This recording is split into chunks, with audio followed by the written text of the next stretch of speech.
It's about meaning. People want to know that they're doing something interesting and useful.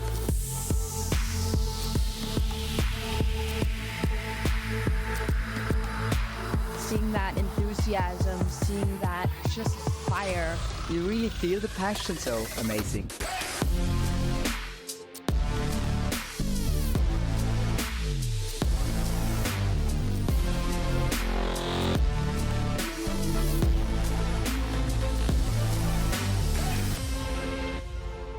So I think it's all about people, and these events bring the right people together. And I think the Startup Nights is the best place. First, it's excitement and sharing the same ideas and vision with other entrepreneurs. And welcome to Startup Nights, Switzerland's largest startup event. Can I feel some of your energy, please? It is so incredible to feel how many people are in this room, a room full of ambitious minds. We have aspiring entrepreneurs, investors, innovators, all gathered here with one goal in mind: to connect, to learn, and to ignite the future of startups. I'm going to be sharing with you 3 guiding values that are going to shape your experience over the next couple of days. But first, let me introduce myself. My name is Shannon Jenkins. I am the founder of Resonate, a company dedicated to speaking, training, and storytelling. I'm the host of a podcast which is now sitting in the top 5%. And today, and this evening, I have the pleasure of being your moderator.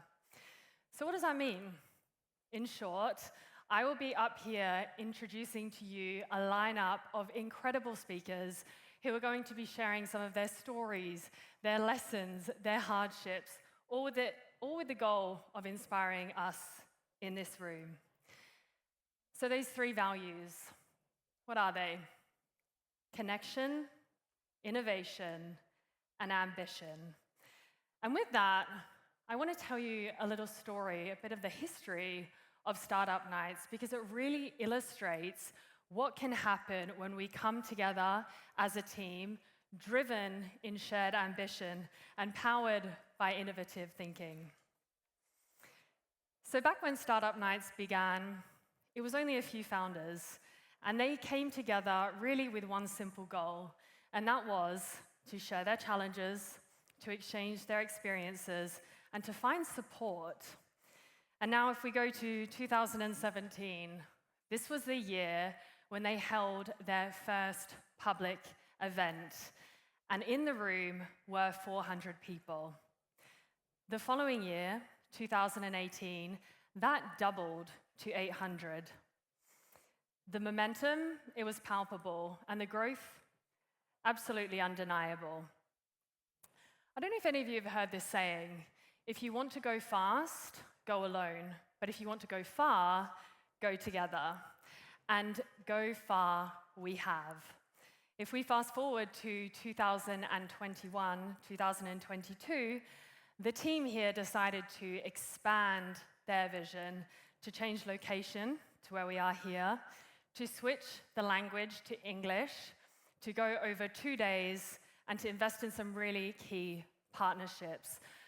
But the most impressive part of this, it is the fact that this has been driven by a 100% volunteer team that started little and is now grown to over 70 people. And this just illustrates it's not just growth, but it is really a testament to ambition, to innovation, and the power of connection.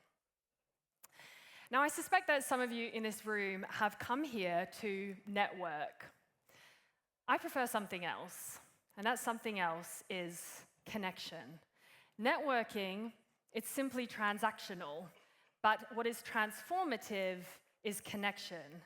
It is the difference between that soulless exchange of business cards versus having a conversation that can really shift your perspective or spark a new idea, or who knows, maybe even form a partnership. So my challenge for all of you in this room today is not just to network, but to truly connect, to engage deeply, and to find common ground. Now, as I've said to you, it takes a lot to put an event like this together. And I have two people who I would like to welcome to the stage who have been really at the forefront of this vision and working tirelessly behind the scenes. Can we please give a big round of applause to our President, Michael, and Managing Director, Alyssia.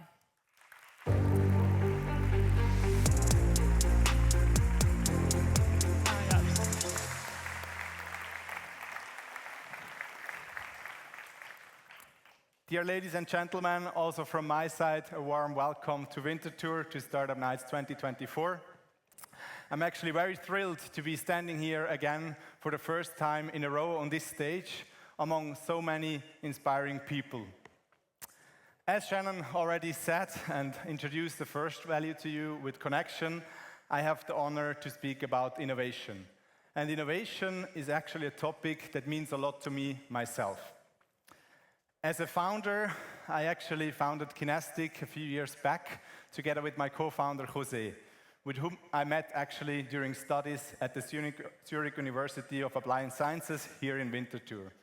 And this is actually a very interesting thing because innovation often starts in a very unexpected way. We had actually a school project going on there, and we were asking ourselves, why in God's name everyone in a fitness studio is still using paper and pen to track their workouts? And as a school project, it started, and we founded a platform and later a company out of it, Kinestic, that actually was able to, that enabled fitness coaches to create their workout plans in a digital way on a platform and gives it to the members so that they can track their workout. We even took it further, so we then also introduced sensors that should actually have detected motion and weights that have been lifted. But unfortunately, it didn't really work out. So for the first time in my life, I had to stand in front of my team, in front of my investors, and I had to explain them that our hardware part is not gonna make it. So we actually set all the money on the wrong card. With that, we almost had no way out of it, so we had to invent ourselves again. We moved to another segment, to another market, and today we are one of the leading companies in fitness and well-being, but in the corporate well-being in Switzerland. And this is what I wanted to share with you because it's about creating new ideas, and once you create new ideas, you will hit obstacles. You have to pivot, you have to adapt, and you always have to keep on moving.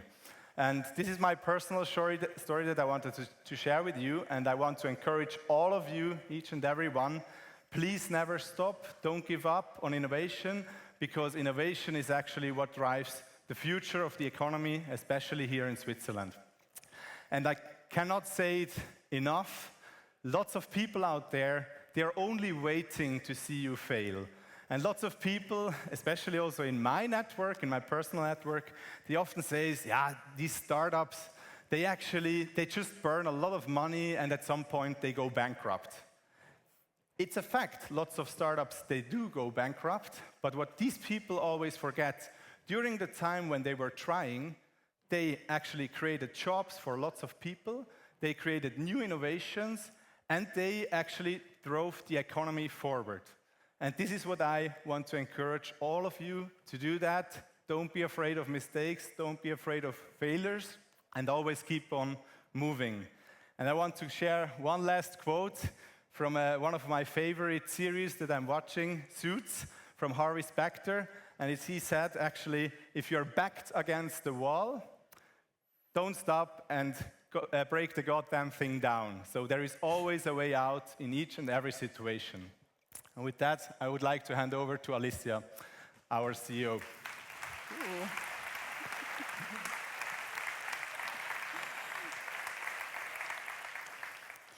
Thank you, Michael. I actually love that you are also talking about health and fitness here, as this is my main topic today.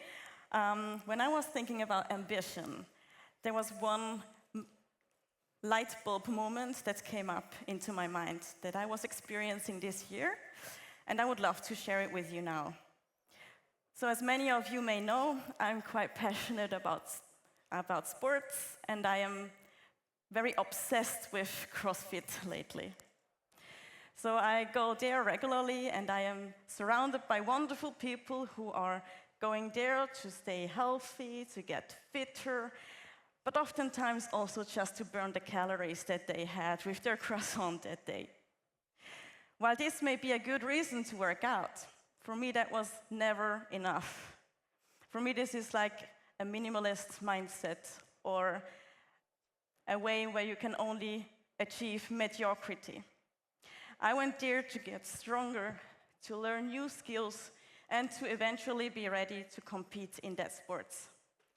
So with my mindset, I became one of the best athletes in the room quite quickly. But rather than feeling proud of it, I felt quite unsatisfied and unchallenged. And in that moment, I remembered the quote saying, "If you are the smartest person in the room, you are in the wrong room." So I changed the room and I switched the CrossFit box for that reason. And now I am one of the worst again. And I had to go there with a beginner's mindset. I had to be okay that I didn't stand out anymore. I had to be okay that I had to unlearn wrong patterns and start from scratch. But at least this time I was surrounded by ambitious people, by high-quality coaches, and people who would cheer me on when I was going for big weights or high skills. So I was very relieved to realize that I finally found an environment where I had matching people and who were also striving for growth. Now, if we take this into the business world where we are today, there are quite a lot of similarities, because if you build your own business, you also need a team that is very ambitious and who is willing to go through the obstacles with you. You also need coaches and cheerleaders who are basically your family, friends, teammates, who are with you in successful times but also in tough times. You know, you need infrastructure where you can test and develop your products. And you need to get so fucking good at what you're doing that you can beat your competition. So now, look around you. You are surrounded by so many people who are ambitious and who you can collaborate with today. So I want you to go home with this energy that you can feel at the startup nights, the connections you can make here, and with inspiration that will make you go beyond what you have been doing so far. Thank you.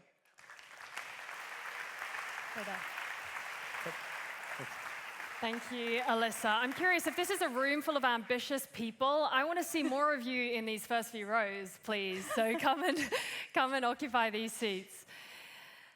I'm really excited to be bringing our next guest to the stage.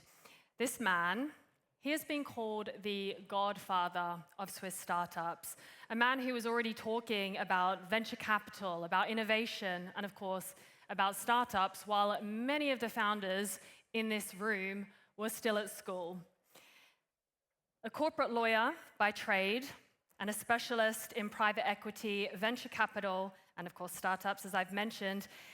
More than that, he's an advocate, an investor, and a driving force behind so many of the initiatives that have made the startup ecosystem in Switzerland what it is today. That man in question, Christian Wenger. Please bring a round of applause.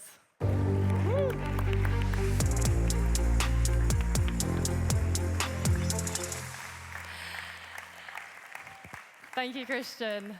Thanks for the applause. Where I want to start is, out of curiosity, what made you so motivated to get involved in startups, and particularly at a point where it was reasonably unheard of in Switzerland? You know, during my education, I studied in the States.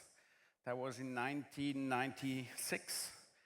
And that was the beginning of the internet. and we had a group of 6 students covering internet law with a professor, and we programmed our websites, and that was the beginning of my passion. I learned to be curious. I met so many interesting, innovative people. Then when I came back to Switzerland and I started my career, I already had in mind to start my online law firm at that time. I was probably a little bit the wrong timing, but a good idea. And then I was involved in the innovation, and I was always inspired by all these entrepreneurs. And I was always suffering being a humble lawyer instead of a great entrepreneur. That was one of my major problems I had in life. So a big shift in focus.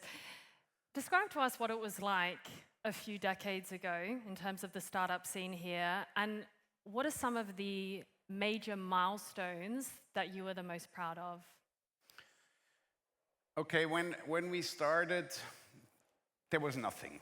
You know, there was the crazy lawyer who had basically the passion for the startups. There was no ecosystem at all. We were involved in a CTI project that's today InnoSwiss, where we built a group, a crowd of people who were already involved. And then I think what we achieved now over the past 28 years is that we created a certain family of people who are engaged, heavily engaged, to make Switzerland a strong startup ecosystem. And I'm proud of many initiatives. Many of them failed because the political environment was not good, the corporate environment was not good. You know, the corporates, they say, okay, now it's in fashion to do some startup investments, and 2 years later the CFO comes with the red pen and kills everything. I assume some of you know what I'm talking about. And I think we created this system, and we created platforms. We started with the startup days, and I think the startup nights, it's basically another new initiative which is extremely important to bring together, to create the system and the ambition. Together can we be strong and can do and can shape something. So that's a little bit what I'm proud of. Then I'm proud of being a partner at my firm, where we have now very talented young people who drive the venture desk and the startup business, and who are also motivated that we were able to basically hand over the Olympic flame to the next generation. I think this is a great success. Yeah. You know, a couple of things I want to point out in that. One, because it also came up with Alyssia too, our attitudes towards failure and exhibiting the sense of adaptability, because that's what I hear that you have illustrated, that there are sometimes those barriers that we have from circumstances outside of our control, and yet we need to do the best we can to pivot and change course. So it makes me wonder, if you were to pick 3 qualities, what are 3 qualities that are important for you in a successful entrepreneur? This is good. I mean, 3, it's a bit, limited, but... So, first and foremost is passion and the ultimate wish to achieve something and to change something. So, this is the fundament. And then you need to have endurance and perseverance, you know.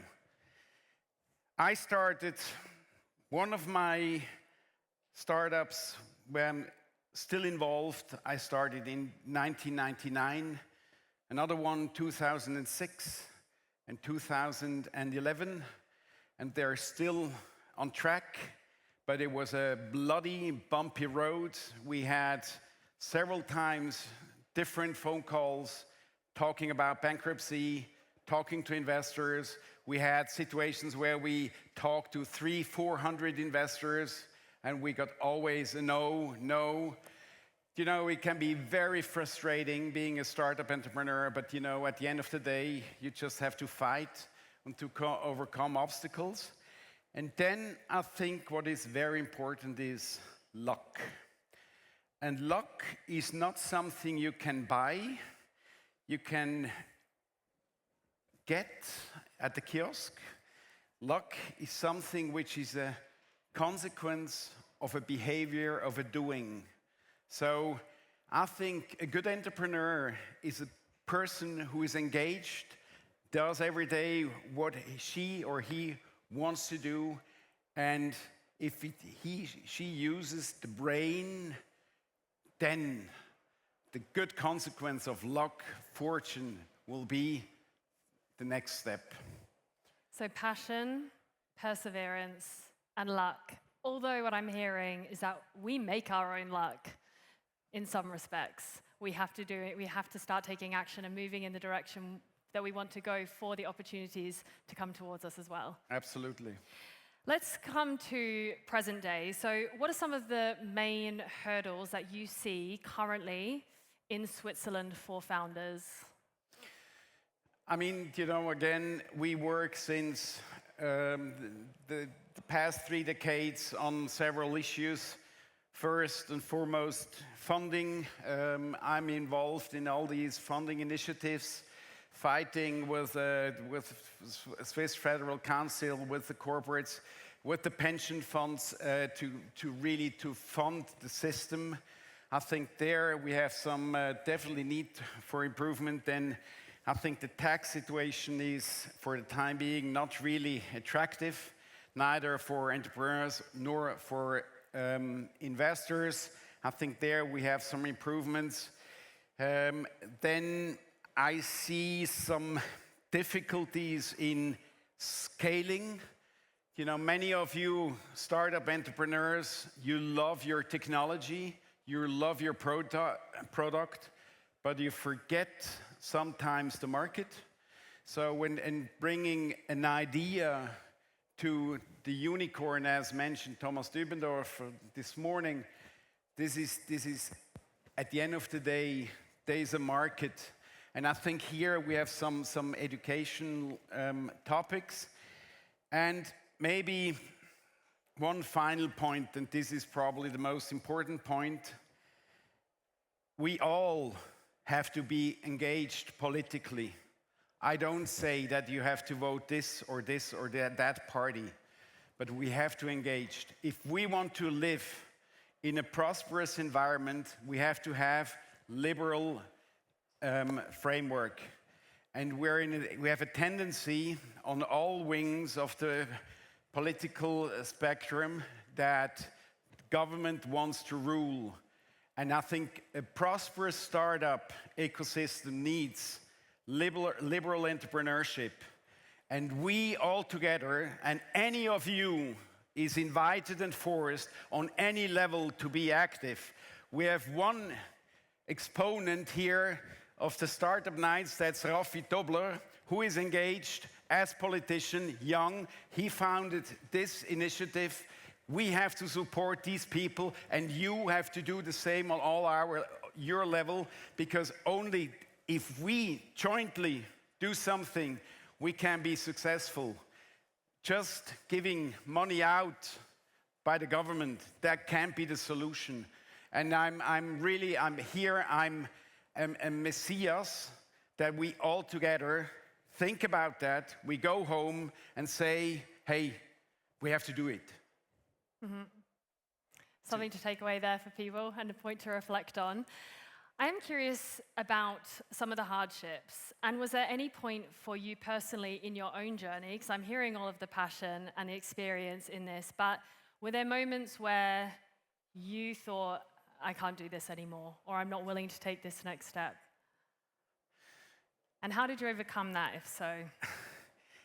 I'm a positive mindset, always. And I learned in my life that there is always a solution, always. But the death, this is final. But any problem, insofar I found a solution. For that, my way was always to partner with people.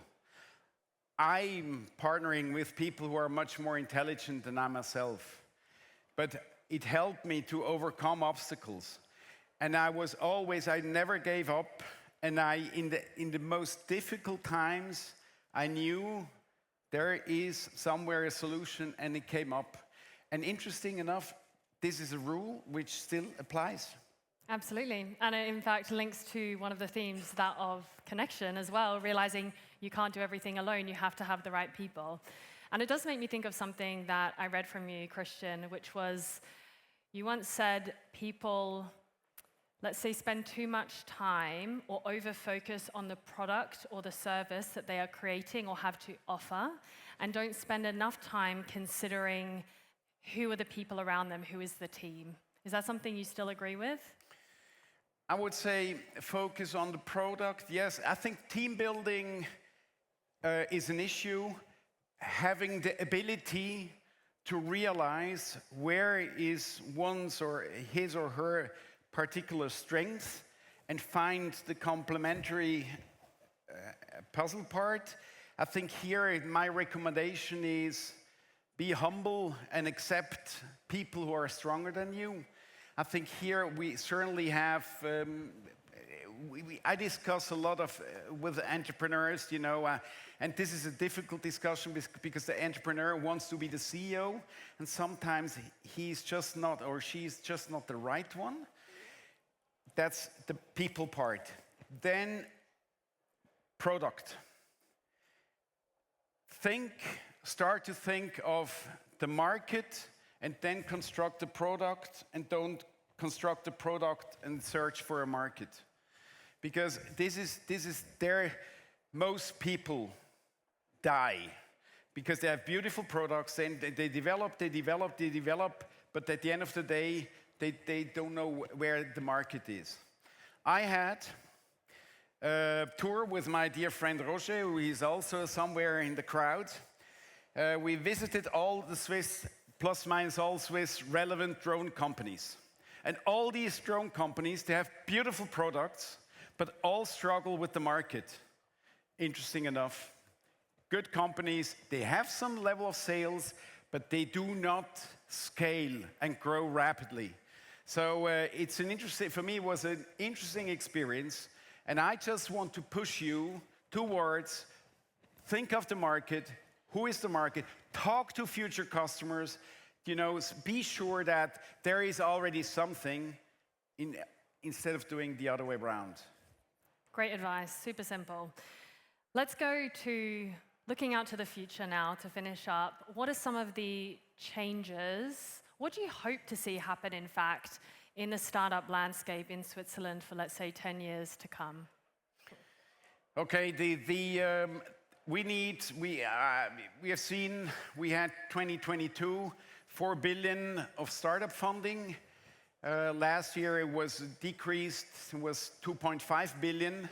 I think in order to have a flourishing startup system, we need to have 10 billion funding. Now, there is a discussion, where is this funding coming from? Yes, we see more and more foreigners investing in Swiss startups, in particular American VCs, which have two sides. One side is they help you to develop the market in the US, which is important. On the other side, they have a great appetite of taking over the technology to the States. So for us, Swiss residents, or Winterthur citizens, as I am, this is a little bit a difficult task. It's a balance, walking a little bit on the edge.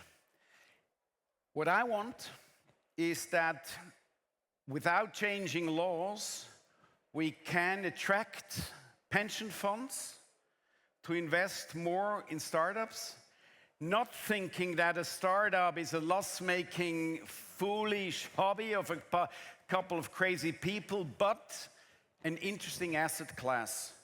And if you ask me, besides the fact that I yesterday started my new startup, the rest of my time I would devote within the concept of the Swiss Deep Tech Foundation to push the Swiss pension funds to fund more startups like you. Christian, thank you so much. Let's give a bit of a round of applause, everyone, for Christian for sharing his ideas.